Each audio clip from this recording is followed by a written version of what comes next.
नमस्कार। स्वागत है आपका एक्टिंग लाइफ में। मैं अभिषेक एक नई कहानी के साथ हाजिर हुआ हूँ। आशा करता हूँ आपको पसंद आएगी। ये कहानी प्रेमचंद्र द्वारा लिखित बलिदान, इसका पार्ट 4 है। अब खत्ते कहाँ, वखार कहाँ, यही सोचते सोचते गिरधारी की आंखों में आंसू की झड़ी लग जाती।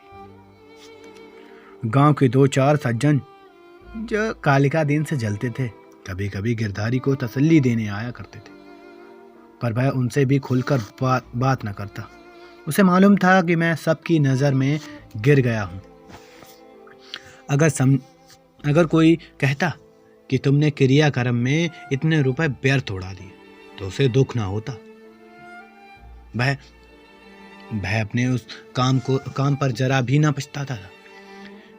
मेरे भाग्य में जो लिखा है वह होगा, पर दादा के ऋण से उऋण हो गया। उन्होंने अपनी जिंदगी में 4 बार खिलाकर खाया है, क्या मरने के पीछे भी उन्हें पिंड पानी को तरसा था। इस प्रकार 3 मास बीत गए और आषाढ़ आ पहुंचा। आकाश में घटाएं आईं, पानी गिरा। किसान हल जुएं ठीक करने लगा, बढ़ई हलों की मरम्मत करने लगा। गिरधारी पागलों की तरह कभी घर के भीतर जाता, कभी बाहर आता, अपने हलों को निकाल निकाल कर देखता।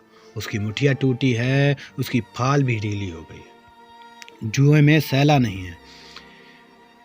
यह देखते देखते वह एक क्षण को अपने को भूल जाता और दौड़ा हुआ बढ़ई के यहाँ गया और बोला, रज्जू, मेरे हल भी बिगड़े हुए हैं, चलो बना दो। रज्जू ने उसकी ओर करुण भाव से देखा और अपना काम करने लगा। गिरधारी को होश आ गया, नींद से चौंक पड़ा। ग्लानि से उसका सिर झुक गया, आंखें भर आईं, चुपचाप घर चला आया। गांव में चारों ओर हलचल मच गई थी। कोई सन की बीज खोजता फिरता, कोई जमींदार के चौपाल से बीज लिए आता। कहीं सलाह होती कि किस खेत में क्या बोना चाहिए, कहीं चर्चा होती थी कि पानी बहुत बरस गया है, 2-4 दिन ठहर जाना चाहिए। गिरधारी को यह बातें सुनता और जलहीन मछली की तरह तड़पता था। एक दिन संध्या का समय गिरधारी अपने बैलों को खुजला रहा था कि मंगल सिंह आए और इधर उधर की बातें करके बोले, गोई को बांध कर कब तक खिलाओगे, निकाल क्यों नहीं देते। गिरधारी ने मलिन भाव से कहा, हाँ, कोई ग्राहक तो आवे तो निकाल दूं। मंगल सिंह, एक ग्राहक तो हम ही हैं, हम ही को दे दो। गिरधारी अभी कुछ उत्तर न देने पाया था कि गरज कर बोला, बनिया। गिरधारी, तुम्हें रुपए देने हैं या नहीं, ऐसा वैसा कहो। 3 महीने हिला हवाला करते चले आए हो, अब कौन सी खेती करते हो कि तुम्हारी फसल में ओगरे बैठ गए हैं। गिरधारी ने दीनता भाव से कहा, साहब, जैसे इतने दिनों तक माने हो, आज भी मान जाओ, कल तुम्हारी एक एक कौड़ी चुका दूंगा। मंगल और तुलसी ने इशारों में बात की और तुलसी भुनभुनाता हुआ चला गया। तब गिरधारी मंगल सिंह से बोला, तुम ही ने ले लो, घर के घर में रह जाएंगे और कभी कभी आंख से देख भी लिया करूंगा। मंगल सिंह, मुझे तो अभी ऐसा कुछ काम नहीं है, हाँ, लेकिन घर में सलाह करूंगा। गिरधारी, तुलसी के रुपए भी देने हैं, नहीं दूंगा पता, और फिर भूसा भी तो खिलाने के लिए नहीं है। मंगल सिंह, यह बड़ा बदमाश है, कहीं नालिश ना कर दे। सरल हृदय गिरधारी धमकी में आ गया। कार्य कुशल मंगल सिंह का सस्ता सौदा करने का यह सुअवसर अब मिला था। 80 की जोड़ी 60 रुपए में तय कर ली। गिरधारी ने अब इन बैलों को ना जाने किस आश से बांध कर खिलाया था। आज आशा का वह काल्पनिक सूत्र टूट गया। मंगल सिंह गिरधारी की खाट पर बैठे रुपए गिन रहे थे। गिरधारी बैलों के पास विसदन नेत्रों से उनके मुंह की ओर देखता और आह आह करता, यह मेरे खेतों के कमाने वाले, मेरे जीवन के आधार, मेरे अन्नदाता, मेरे मान मर्यादा, मेरी रक्षा करने वाले, जिनके लिए पहर रात में उठकर झाड़ी काटता था, जिनकी खली दाने की चिंता अपने खाने से ज़्यादा रहती थी, जिनके लिए सारा घर दिन भर हरियाली उखाड़ता था।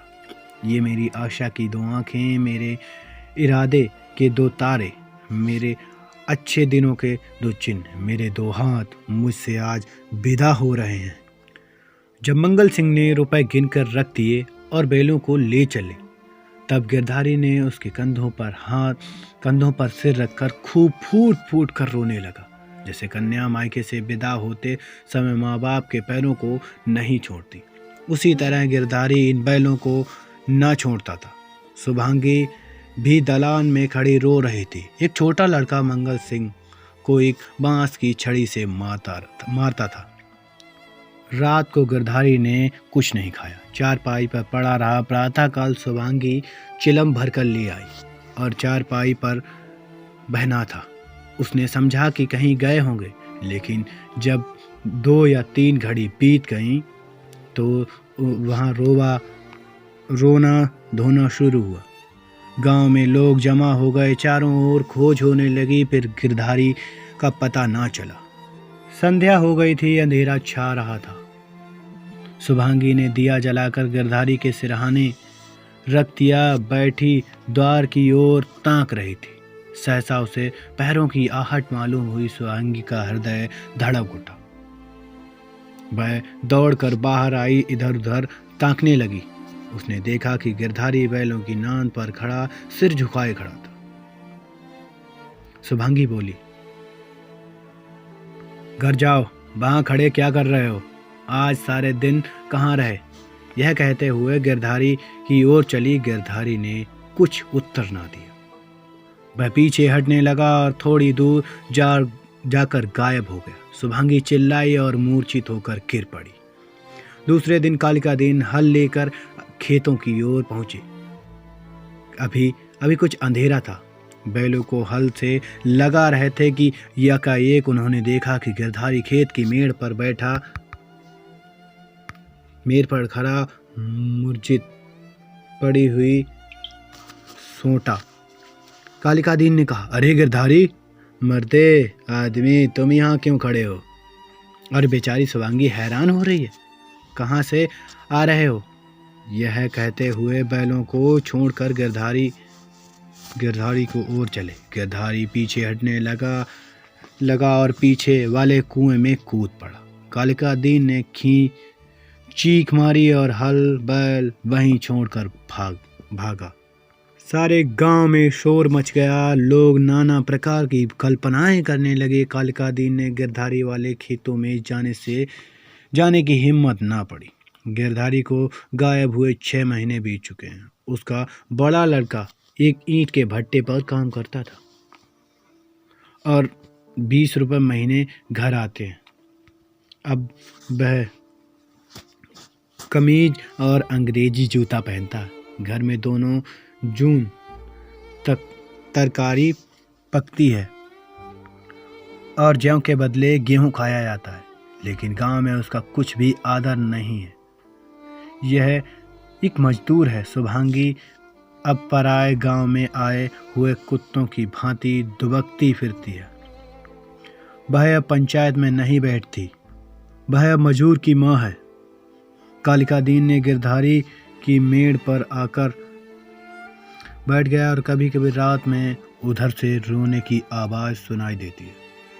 वह किसी को से कुछ बोलता तो नहीं, ना ही किसी को छेड़ता है।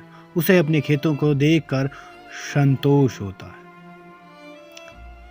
जलने के बाद उधर का रास्ता बंद कर दिया जाता है। लाला उकारनाथ बहुत चाहते हैं कि खेत उठ जाए, लेकिन गांव के लोग अब उन्हें उन खेतों के ओर ना देखते हैं और अगर कोई बात करता है तो डर जाते हैं। धन्यवाद। अब आएंगे एक नई कहानी के साथ, तब तक देखते रहिए।